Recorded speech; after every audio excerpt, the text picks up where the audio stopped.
G'day everyone and welcome to this week's edition of the Melbourne Pro Punters panel. As usual, Darren Potter. Juppy. And back from picking up a delivery of headphones in Colombia, Gene Kelly. Cocaine Kelly. Here he is. Well, missing in action a bit, but I could be back. Well, you got through unscathed, that's the main thing. That's it, mate. That's it. How's the battle been, mate? Well, funnily enough, Juppy, I just Sunday afternoon, after whenever they finished the pinning, I took off my 4th year out by myself. That's sort of May. I sort of started in May 4 years ago. Jeez, that's cramped up. Yeah, I left sports bet and everything. So yeah, it was good to tick off. And it was a better year than the last couple of years. I think a few different reasons. I think one of the main reasons is putting into practice a lot of stuff I went with pots, just trying to improve it, improving my stuff and that. And I reckon that's helped a lot. So yeah, that's sort of So we're great to tick off another year. I said the missus, that's 4 down, another 34 to go. They're going to put 2 kids through school yet, so there's a bit more to go. And a lot of that stuff that DK and I've discussed over time, we've learned a lot off each other, really, is the truth of it. And DK's got great instincts and he's the best video watcher I know. But some of the stuff that I help DK with is just providing you with a base that helps you get through when your confidence isn't as high. Yeah. And then it also helps you build on it when things are rolling. And it's a lot of the stuff that guys that get my set will recognise about horses having a platform and that sort of stuff. And the method, being methodical. I wasn't very methodical. I was sort of a bit more, I was blasting away on black bookers and things like that, and it worked and got me going, but it wasn't really sustainable. I just sort of try and make it a small something zone, and then just putting a lot of the stuff in, seeing how Potts how methodical and how he prices and the things he uses. I don't want to use completely copy it, but I knew I could use some of it to improve my stuff. And particularly, have Potts is big on platforms, the horses presenting into the race with the right stuff behind them, the right run behind them. It's been a good change for me. That's a great point, DK, because I've learned over, I've got sort of spent a lot of time with different guys, Big Trev and himself and Griff, and there's a whole make a pretty long list, and we're all different. You have to be yourself. We can all learn little bits and pieces from each other, but at the end of the day, you have to find what works for you. And I'm just saying to the punters out there, there's no use that you can try and pick up as much as you can from different people. But at the end of the day, you have to find what process works for you in terms of finding that. You have to have your own MO. What is your own MO? Your modus operandi is your own. It's your own intel. It's your own everything, and you can pick up bits and pieces and add to it and things like that. But if a horse wins that part of it, part of your MO, that's what I'm disappointed. If that's a horse who fits my MO, what I want, and I'm not on him or I've missed him or something like that, then I'm disappointed. But if so, favourite wins and everyone else finds, and so what, and it's a big deal if it wins or not, it's not really a horse that I was into, I'm happy to let him go. And I think that's where it changes individually, doesn't it, DK? Like, you have to be comfortable with what you're doing. So, and that's going to change on an individual basis. No two people are going to have the same, whether it's tolerance for risk, whether it's the amount of time they're prepared to put in. A good example of that was, and we'll give him his regular shout out here. Hello, Nathan. Snowy, yes. He did a series, like, he's been in, the only media platform in racing Snowy hasn't been on is this show. He's been literally everywhere else, Sportsman, Racing.com. Shopping himself around. And of course Sally did the show on Sky, but you were one of the series of articles that he did, and I don't think there'd be 2 blokes in that series that would do things similar. That was great. It was a bit of a privilege to me when Snowy sort of rang me and said, look, I'm doing this series for Racing.com, and the aims that I can have interview and you do it for you, and I said, that'd be great, it was really reflective, and as I said to it, I just got on the phone and just rambled for 45 minutes, and he said, that's sweet, I'll send you a copy and we'll put it through, and what he constructed was a great article, and but there was no, I think he did Stewie Davidson, a punter from Sydney, myself, John Kelton, a punter from Adelaide, Big Trevor Lawson, who's a punter we know from Melbourne, and a guy from Queensland who's more into the computer system. So if you read all those articles, everyone did something different, but it was their own way to win at the punt and survive for a long time. I've known Matt in Queensland for probably nearly be 12 or 15 years now. Yeah, he's doing it completely differently to how some of you guys are doing it. Johnny Kelton was a really interesting one, not a guy that I knew a heap about, only from Twitter. So it was a real good learning, and find some more time in your life, Nathan, and do some more of those interviews, please. They're on there. If anyone's still there, if you just probably put Nathan Snow into the search engine on racing.com, they're all there. And I'm sure people are trying to learn, and the thirst for knowledge that's out there, which we recognise. If you haven't read them yet, I do so. Well, that's one thing that we've sort of found, haven't we? It's like we love getting different guys in to come and talk about how they go about it and their backstory and stuff like that. So it is very interesting. And as you say, if you read those articles, you pick up one thing and you add that to your repertoire, it all gets into the mix, and it does help you become a better punter. Now, if these guys are a little bit distracted, they've just jumped in race 4 at Seymour. So I won't give we won't give a running commentary on that. Speaking of blokes that have been on the show, I better give him a shout out. Well, apart from Alfred Jupp, the youngest bloke to come on the show, Trav Noonan turned 18 last week, so happy birthday, Trackside not Trav, Nico. We had Travis yet, no, Trav's the producer. No, we had Nico. Nico turned 18. So happy birthday, Nico. Keep up the good work.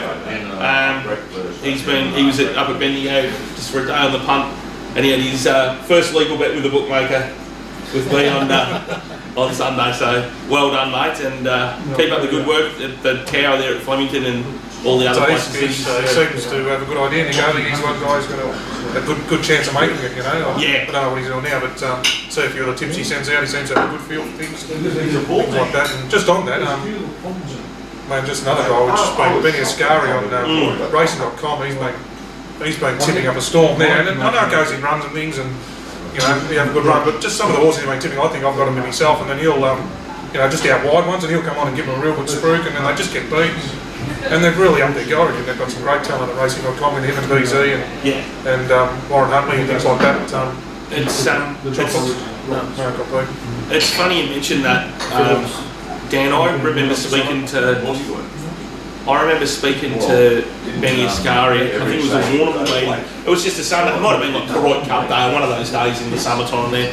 Where there's a few people down there. I was down there, and I said, we were talking about form, and I said, well, how much form have you done? He said, about 6.5 hours worth for this meeting. So I mean, he's putting the time in, and you can tell.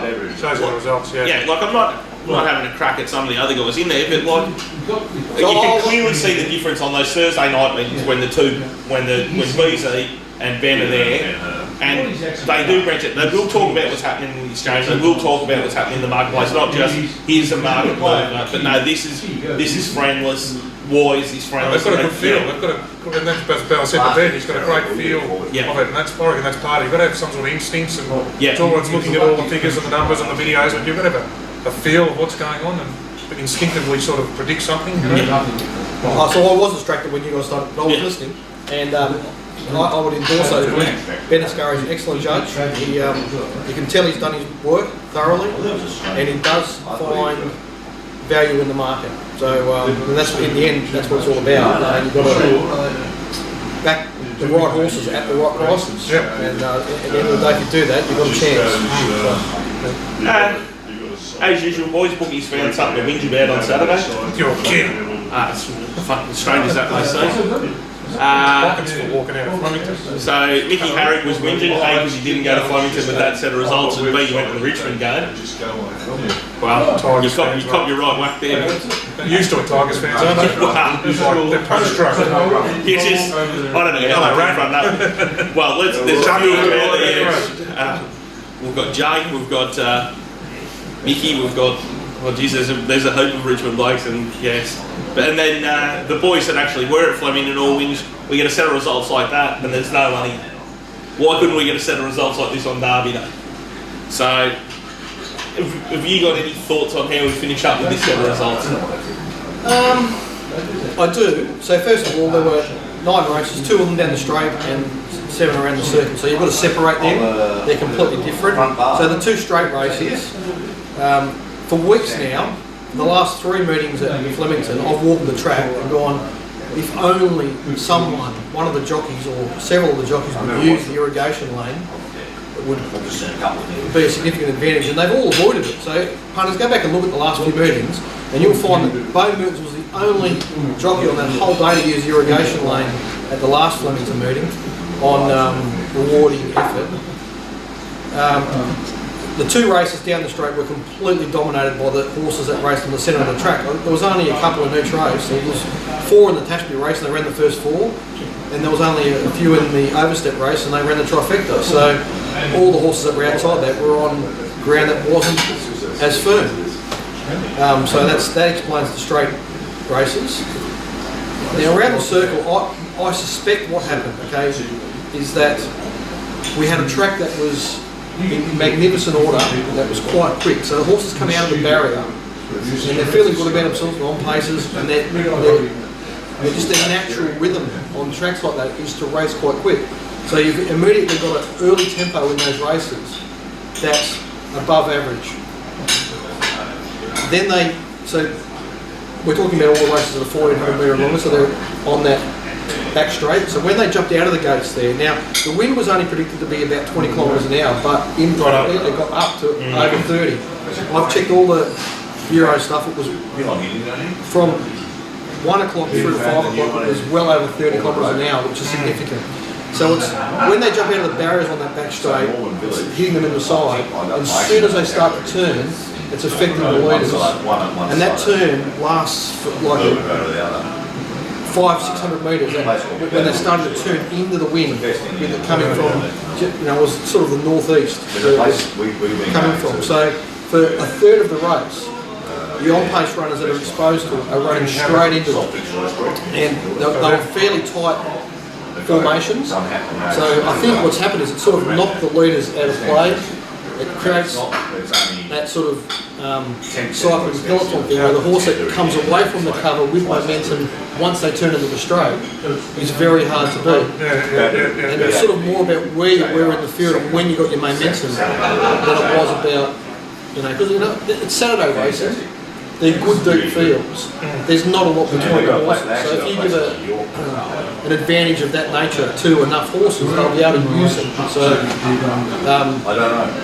I think that's what happened. Horses all day that had appropriate cover, that got momentum at the right time in the race, dominated the race. So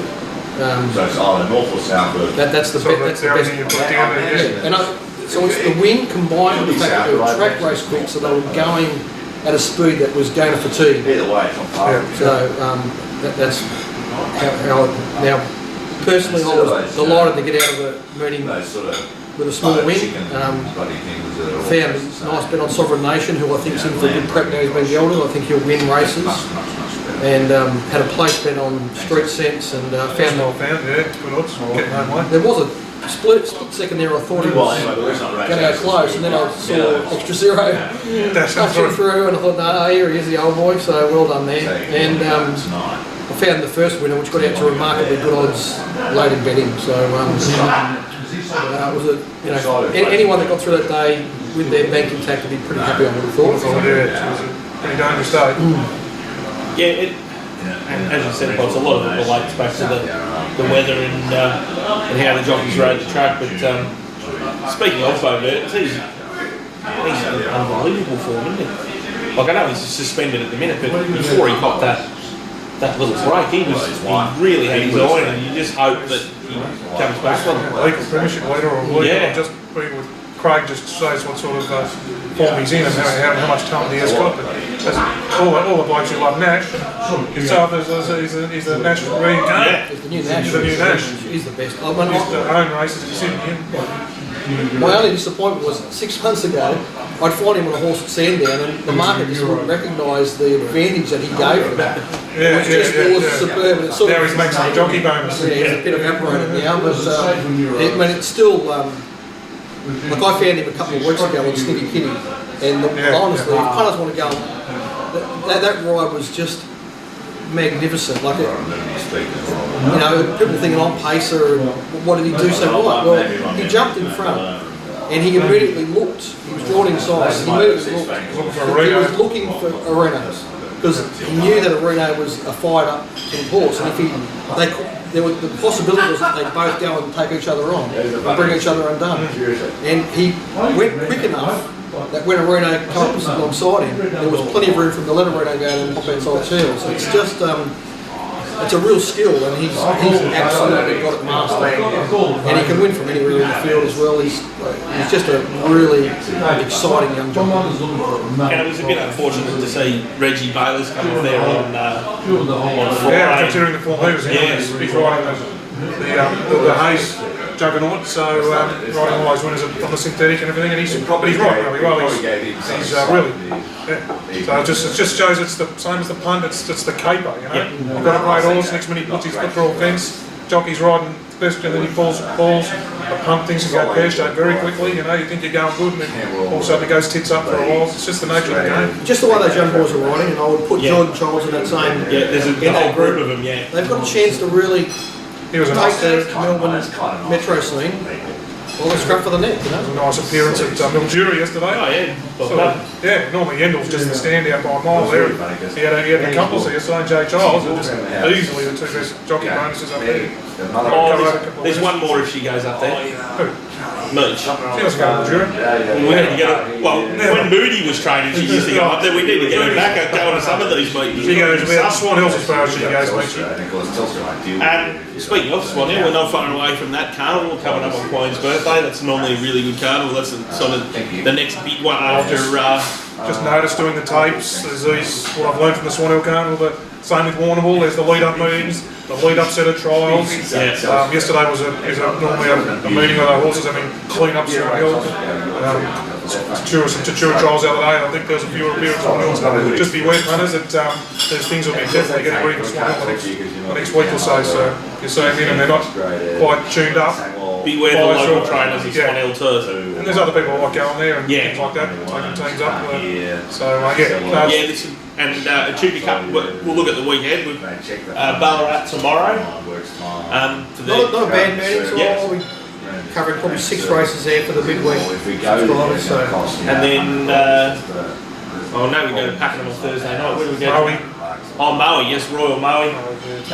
And then more synthetic on Friday at Geelong, and then Cranbourne and Warwickville, something from that was on Saturday. And the city meeting is at Sandown Bottom. I believe there's a jumps race there.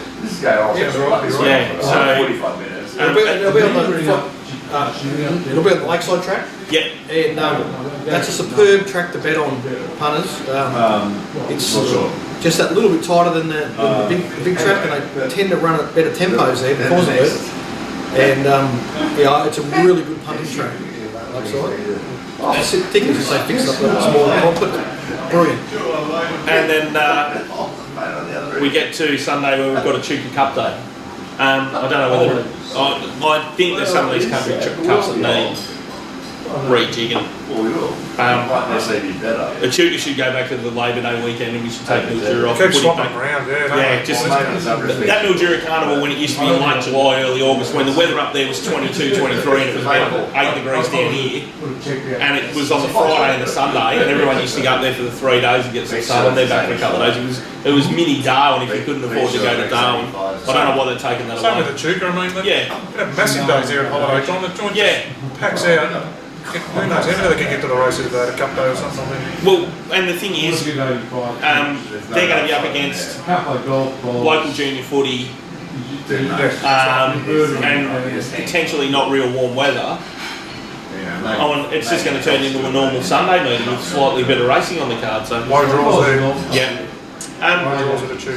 That'll do us for part 1, punters. I've got some feedback to bring up in part 2.